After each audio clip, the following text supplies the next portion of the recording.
Santa Eulària celebrarà el Dia dels Majors amb 3 dies d'activitats pensades per a aquest col·lectiu. S'inclouran sota la iniciativa Temps d'Or per reconèixer, posar en valor i promoure un envelliment actiu i saludable. En principi, aquests 3 dies d'activitats anaven a començar aquest dimarts, dia 30 de setembre, però el mal temps ha obligat a modificar el calendari. Així, el programa Temps d'Or tindrà lloc entre l'1 i el 2 d'octubre i el tercer dia serà el dimarts 7 d'octubre. Des de l'Ajuntament de Santa Eulària es destaca l'importància social dels majors i el seu compromís per promoure la participació d'aquest col·lectiu en la nostra comunitat.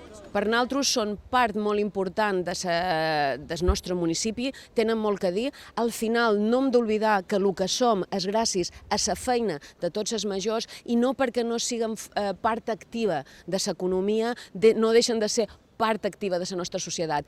Com ho són, volem posar-los en valor, volem destacar-los i els hi volem dar la veu que necessiten. El programa Temps d'Or inclou un espectacle humorístic al Palau de Congressos, un berenar, una exposició, gimnàstica a través del ball i una conferència al Teatre Espanya sobre envelliment i psicologia. Els actes d'aquest programa per celebrar el pas del temps i potenciar la participació social dels majors es completarà, com hem dit, el dia 7 d'octubre amb una caminada cultural que partirà des de la plaça de l'Ajuntament, integrant cultura, moviment i convivència en un ambient festiu i participatiu.